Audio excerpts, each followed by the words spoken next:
What up, gamers? I'm Aaron.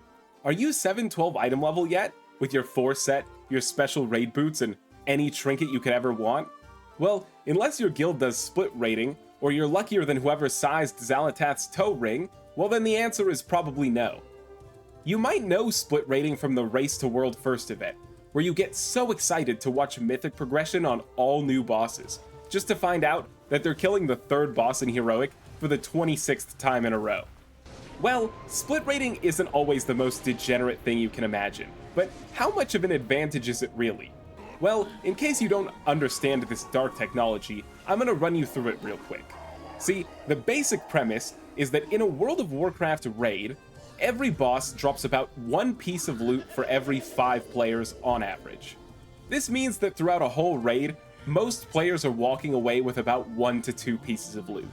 And that's great, but if you're trying to clear these raids fast, it's not quite enough. So the common solution to speed up that gearing would be split raids, which is exactly what it sounds like. It's where you split your raids. The most basic form of this would be doing 1 split raid, meaning your raid becomes 2 different raids. One raid will have the first half of the mains, and the other half will have the other half of the mains. You'll fill the rest of the spots in each raid with the other team's alt characters. This way, each raid has a full roster of players, and every boss is dropping as much loot as possible. But now, only 10 people are competing for each piece of loot, as opposed to all 20. Come the end of the week, when you merge the groups, each main character now has about twice as much loot. Now this is obviously a pretty time-consuming process, and as you can see, it also requires that every single player has a well-maintained alt character that they're comfortable raiding on at the very start of a tier. But you can push this even further if you were ultra hardcore. I mean, imagine if every player was willing to have 3 alts. Then you could do split raids with only 5 main characters in each one, with a total of 4 raids. You can see this get absurd quite quickly in the Race to World First, where every character has 15 plus alts. At that point, they're so detached from humanity that the concept of a main character doesn't even exist anymore. You just go through the raid, and when you see that you got a bunch of good caster loot, you point at a caster in the raid and boom, they're promoted to a main character. If you add too many alts and too many splits, then very quickly, your raid group will start looking like a sort of fucked up Tim Robinson sketch, where you're ordering 55 normal runs and 55 heroic runs, and you get the point. So, obviously, you're gonna have to make sure that any splits that your group decides to do are not biting off more than you can chew. Now, it's obvious that getting all this gear is better than not getting it. But what are the downsides of splitting? I mean, why doesn't everybody do this? Well, like I said a moment ago, the biggest downside is time.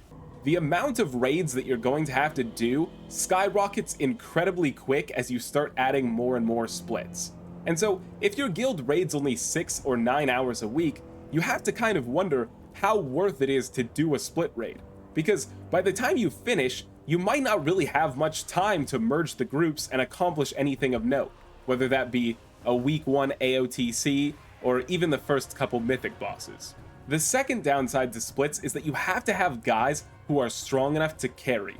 You see, a split raid isn't really an advantage until you merge the groups.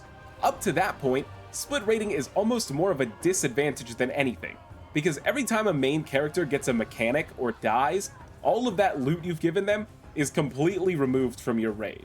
So when you're setting up these splits, it's not just important that you get, a balance of the right armor types, people who need different weapons and every tier token, but you also have to make sure that you don't have all of your good players in one split, because then come the other split when every good player is on a useless alt character and all of your worst players have all of the gear, you are going to have a miserable time.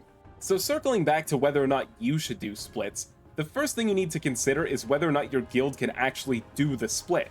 I mean, do you have enough alt characters? And are people good enough that you can get far enough in the split raid for it to actually make a difference? If those things aren't the case, then your time is probably better spent working on progressing some of the harder bosses. The second thing you'd want to consider is how it will affect your world rank to do a split. You see, where you place on the world leaderboard really affects the experience you're going to have here. If you're at the very top in a Hall of Fame guild, then you probably have tons of time to do splits. And the reason for that is because when you watch the world first, you'll realize that there's usually a giant wall boss. This would be something like Brood Twister in Nerubar Palace, or pre-nerf Styx Bunkjunker, or even Forge Weaver from this tier. Now you know you are not killing that week 1. Those bosses are for the race to world first monsters that can defeat anything. It's not for human guilds like yours. So you really only have to make time to kill the first couple mythic bosses, and the rest of your raid week, you might as well split for higher eye level. But if you're sort of a later in the tier cutting edge guild or an AOTC guild, well then you're probably not going to hit those wall bosses because your progress is likely much more gradual. And by the time you hit a big wall, you're going to have way more gear and you're going to have way more developed strategies and nerfs to the boss. And really, if you're still not sure if your guild specifically should do a split, well, you're in luck, because I am a giant loser. And that sucks for me, but it's great for you, because I'm constantly refreshing my YouTube comments, just waiting for someone to ask me if their guild should do a split run. So anyway, we know what split raids are, we know what they look like. Should these be allowed? I mean, are these basically cheating? Well, look, if you don't do split raids, no matter how behind you feel and how frustrated you feel that these guys are getting 3 times your gear, I promise you, no one hates split raids more than the people who are actually doing the split raiding. The main problem here is, how do you remove split raids in a way that doesn't fuck over a bunch of innocent people, and also actually removes the split raid? Most solutions kind of involve trolling a lot of really innocent casual players. For example, if you didn't care about that, you could probably solve this in 5 minutes by just locking a character to a single difficulty for any given week. But that would completely ruin the experience for more casual players, who might want to spend one day raiding with their normal raid friends, and another day raiding in their heroic guild. We saw some very light solutions, or attempts at solutions, before Dragonflight, when we had a couple years of entirely personal loot. But the problem with this is that it didn't actually kill split raiding. It just made it a huge pain in the ass. It involved, bashing your head into heroic when you weren't ready for it, so that you made sure you got the higher item level pieces first and could trade everything else. So really, while a solution would be welcomed by pretty much everybody, it's difficult to find one that really accomplishes this well. Now, do I like splits? Well, I like the gear from splits. I could take it or leave it as a system. At the level I rate at, doing one split is about the minimum expectation for most guilds, and that doesn't really add too much time, but if they removed it, I absolutely wouldn't have a problem with it.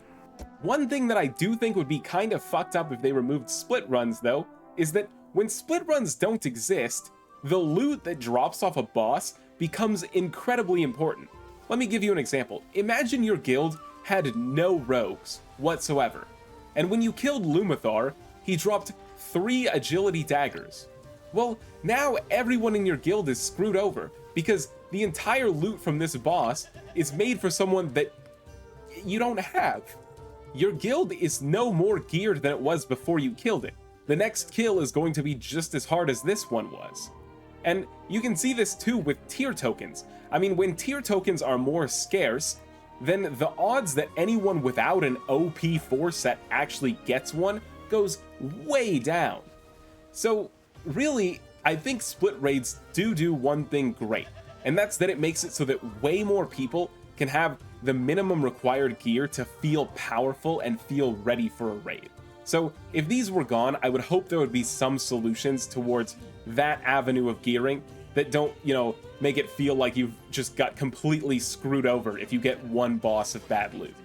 And other than that, I do think that removing splits would be so good for the high-end raiding community. There have been so many occasions where incredibly talented individuals come into our community, rise to the top of the ranks where they belong, and then realize that competitive World of Warcraft is not for them because they simply don't have the time to maintain the 5 or more characters that true high-end raiding actually requires.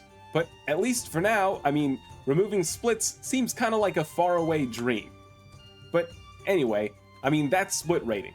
If you have any questions or are still wondering if you should be doing a split, then feel free to leave a comment. I read every single one and would love to hear if you absolutely hated my video.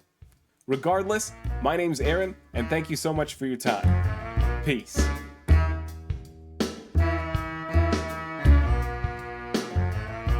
You are going to have a miserable time.